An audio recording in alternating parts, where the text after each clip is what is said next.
It was late. I don't remember the exact hour, only that the city had finally gone to sleep. The streets were empty, washed in the weak, flickering orange of the streetlights. A thin mist hung in the air, muffling the world, making everything feel distant.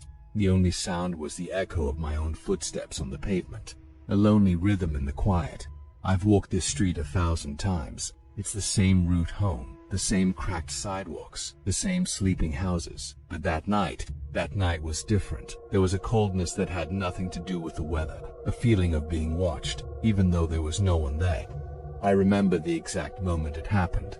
I was passing under a streetlight that was buzzing erratically, about to die. One moment, my shadow was there, stretched out long in front of me, a faithful, dark companion. The next it wasn't. I took another step, and then another. My feet kept moving, but when I glanced down, the pavement where my shadow should have been was empty. My heart started to pound, a frantic drum against the silence. I stopped. Slowly, cautiously, I turned my head, and I saw it. It was still back there, under the flickering light. My shadow, it had stopped walking when I did not. It was just standing there, perfectly still, a dark cutout of a man, motionless on the concrete, while I stood 20 feet away. My mind refused to understand what I was seeing. It's a trick of the light, I told myself. The dying streetlight, the fog. It had to be. But the light wasn't changing, the fog wasn't that thick. The shadow was simply there, detached, independent. It was watching me. I know that sounds insane. How can a shadow watch? But it was. I could feel its stillness, its attention fixed on me. I took a hesitant step back, and it didn't move. Another step. Nothing. It remained frozen in place, a silent, dark statue of myself. A cold dread, thick and heavy, started to creep up my spine. My breath caught in my throat. I tried to swallow, but my mouth was completely dry. I started walking again, faster this time, not daring to look back. I just wanted to get home, to lock the door and hide from whatever this was. My footsteps were louder now, hurried, almost a run.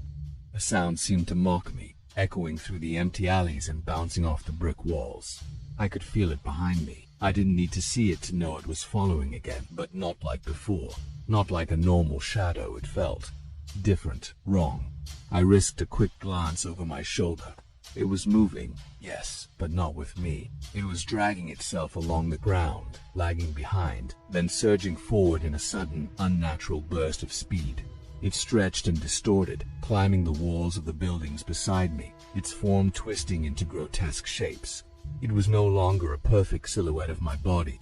The arms grew impossibly long, the legs bent at sickening angles. It crawled along the brickwork like some monstrous insect, its edges sharp and black against the dim light. The sight was so horrifying, so fundamentally wrong, that I almost screamed. I broke into a full sprint. My lungs burned, my legs ached, but I didn't care. I just had to get away. The world became a blur of dark windows and deserted storefronts. The only thing that was clear was the sound of my own frantic breathing and the chilling feeling of being hunted by my own darkness. It wasn't just following anymore. It was playing with me.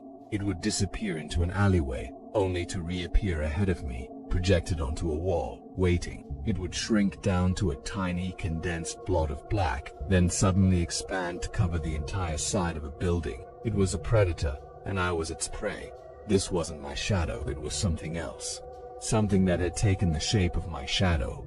The fear was no longer just dread. It was a primal, suffocating terror.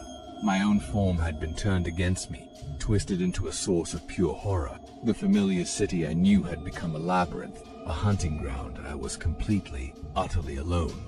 My apartment building was finally in sight. The front door felt miles away.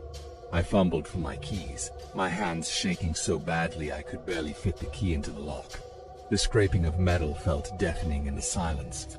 Behind me I could feel its presence growing closer, the cold intensifying. I didn't dare look. I just prayed the key would turn. The lock finally clicked. I threw the door open, scrambled inside, and slammed it shut behind me. I leaned against it, gasping for air, listening. Silence. No footsteps, no scratching, nothing. Just the pounding of my own heart in the darkness of the hallway. Slowly, the terror began to subside, replaced by a wave of relief. I was safe. It was over. It was just a nightmare. A waking nightmare brought on by exhaustion and the eerie silence of the night. I pushed myself off the door, my legs weak. I needed light. I needed to see that I was really home, that everything was normal. My hand reached for the light switch on the wall. I flicked it up. The room flooded with the harsh, sterile light of the overhead bulb, and my heart stopped. It was there. Across the room, standing perfectly still in the corner, my shadow. It hadn't been left outside. It had been here the whole time, waiting for me.